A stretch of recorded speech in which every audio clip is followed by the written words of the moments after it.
friends, welcome to Achan Bala recipe. இன்னைக்கு சூப்பரா கிறிஸ்பியான ஒரு ஃபிஷ் ஃபிங்கர் ரெசிபி தான் பார்க்க போறோம். ரொம்ப டேஸ்டா இருக்கும். முள் இல்லாத மீன் நீங்க எதுல வேணாலும் செய்யலாம். இப்போ எப்படி செய்யறது பார்க்கலாம் வாங்க. நான் வந்து இன்னைக்கு வஞ்சர மீன் எடுத்திருக்கேன். முள் இல்லாம கட் பண்ணி வாங்கிட்டு வந்திருக்கேன். சென்டர்ல இருக்க பார்ட் எடுத்துட்டு பீஸா கட் பண்ணியிருக்கேன்.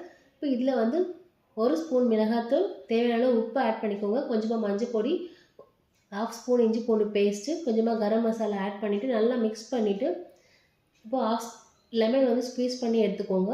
இதெல்லாம் மிக்ஸ் பண்ணிவிட்டு கண்டிப்பாக 1 ஹவராவது ஊறணும். அப்போ தான் வந்து நல்லா மசாலா உள்ளே மிக்ஸ் ஆகிட்டு சூப்பராக இருக்கும். இப்போ 1 ஹவர் ஆகிடுச்சு. இப்போ ஒரு முட்டையை அதில் உடச்சி ஊற்றிட்டு 1 ஸ்பூன் அரிசி மாவு, 1 ஸ்பூன் கார்ன்ஃப்ளவர் மாவை ஆட் பண்ணிவிட்டு நல்ல எண்ணெய் சூடாக இருக்கும்போது அதில் மீனை போட்டுட்டு நீங்கள் மீடியம் ஃப்ளேமில் வச்சுக்கோங்க. அப்போ தான் வந்து நல்லா கிறிஸ்பியாக உள்ளவும் வந்து சூப்பராக வரும். கண்டிப்பாக இந்த மாதிரி ஒரு ஸ்டைலில் ட்ரை பண்ணி பாருங்கள் ஃப்ரெண்ட்ஸ். ட்ரை பண்ணி பார்த்துட்டு எப்படி இருக்குன்னு சொல்லுங்கள். இதுவரை நம்ம சேனலை சப்ஸ்கிரைப் பண்ணிக்கோங்க. தேங்க்யூ.